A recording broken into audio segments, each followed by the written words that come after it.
Good afternoon, ladies and gentlemen, girls and boys. My name is Alan Whelan and I will be Master of Ceremonies for today's special Anzac Day civic service. The Surfers Paradise RSL sub-branch thanks you for your attendance on the 101st anniversary of the landing at Gallipoli by the young Anzacs. We honour them as we commemorate this special day. I'd like to welcome Lieutenant Colonel Campbell, Chief of Staff, Canungra, Brigadier Rod West, CSC, retired, our saluting officer for today.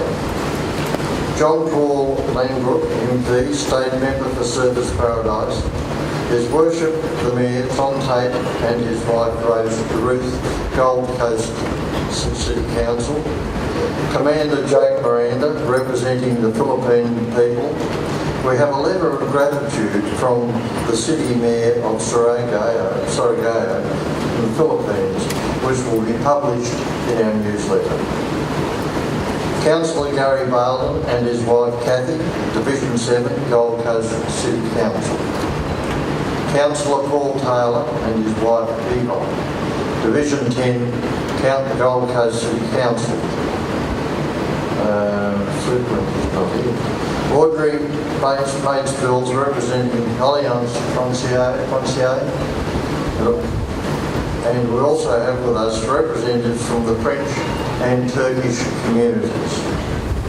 An apology has been received from Stephen Shobo MP, Federal Member for Moncrief, who is being represented by John Paul Langford.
Distinguished guests, ladies and gentlemen, boys and girls.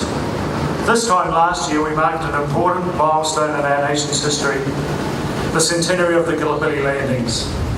Here at Surfers Paradise RSL, we were pleased to be joined on that day by the local Turkish community, and we welcome Oz and his colleagues here again today.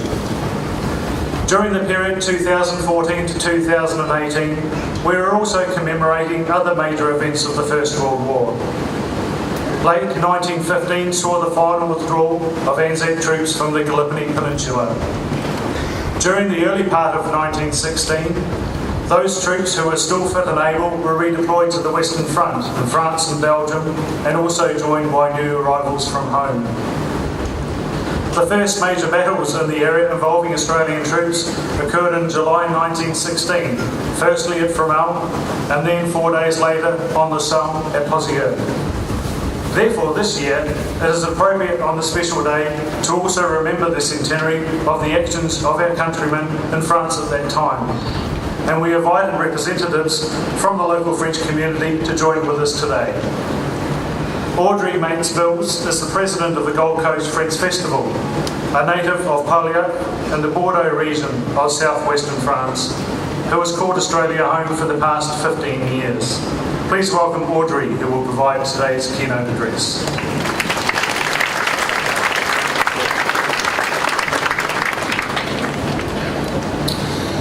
Good afternoon, everyone.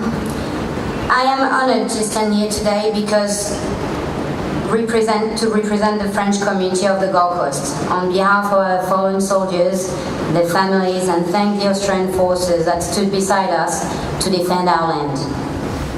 I would like to thank the committee of Surfers Paradise RSL Club for allowing all of us to be here with you, share these crucial historical moments in remembrance of our heroes. 100 years ago, a bond between two unlikely countries was forged, stemming from the simple and eternal belief of liberty.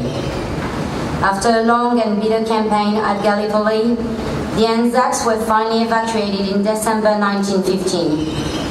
On March 19th, 1916, the first Anzac transport moved to the crowded harbour of Marseille, battle-weary from the engagement with Johnny Turk on the shores of Gallipoli. They stepped foot on French soil for the first time. From these first days in France, you can find Australian soldiers' delight in their train journey from Marseille to the front, as it is reflected in almost every diary and home letter of that period. For example, one soldier wrote, "I had no idea that such country existed. After all, one cannot wonder why the French people are fighting with all their might and main in defense of their homelands, for really they have something to fight for. Make no mistake." The reception we got was just grand, for at every place they greeted us finely, showering flowers upon us and other things beside.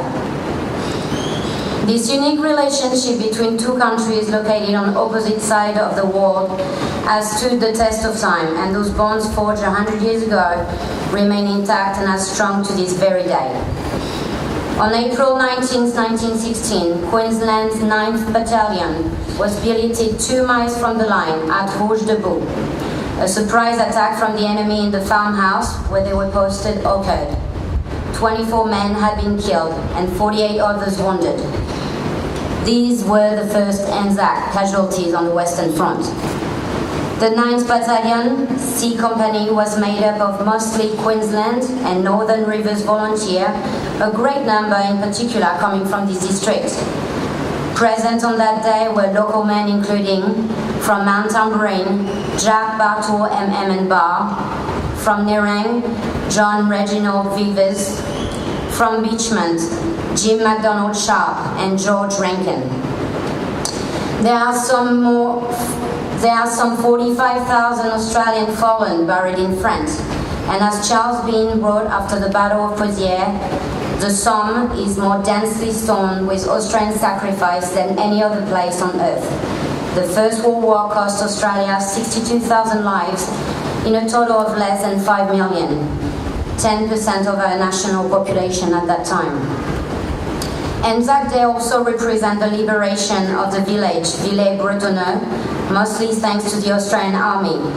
It has now become the main memorial to Australian military personnel killed while fighting from 1916 to the liberation of that village on April 25th, 1918.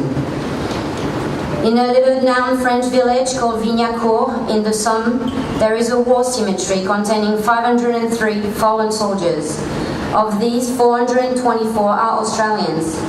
The cemetery contains a monument erected by the village in honor of the Commonwealth's dead, unveiled in August 1921. It is a statue of a French soldier on the base of which are engraved the words, "Frères d'armes de l'armée britannique, tombés au champ d'honneur, dormez en paix, nous veillons sur vous." Brothers in arms of the British Army, fallen on the field of honor, sleep in peace. We are watching over you. French people remember Australian soldiers as being brave and fearless. All around them during the 1916 Battle of the Somme, which lasted a few horrific weeks, was landscape which did not belong in reality and on our planet. Young men and women witnessed the horror of what humanity can do to one another. One French soldier wrote to his mom, "Our losses are appalling, those of the enemy even worse. You cannot know, my beloved mother, what a man can do against humans. After 5 days here, my shoes are greasy from walking on human remains and that mud surrounding us. Men eat the little they have beside corpses. The regiment was heroic. We don't have any more officers. All died bravely." Finally, after 5 days of horror that cost us 1,200 victims, we were removed from that place of abomination. For the French veteran, Gallipoli battle lives close to their heart, as it was a significant part of our French history too. Almost 80,000 Frenchmen fought at Gallipoli. 10,000 died and 17,000 were injured, totaling a staggering 27,000 casualties. They hope that this first contact between the French veteran and Surfers Paradise RSL will be the beginning of a long association between each other, because they are convinced that brother in arms are not faint words. The French veteran and the friends of the foreign legend wanted to thank you for the invitation, as they could not join us here today. They all participate in Anzac ceremonies around Australia, New Zealand, New Caledonia and France, to remember the one who gave their lives so that we can enjoy the freedom that we have today. I am here today to thank you, Australia, for sending us your precious help in those dark times. Villages in France were liberated thanks to the bravery of your young soldiers, and we'll always remember that way, lest we forget.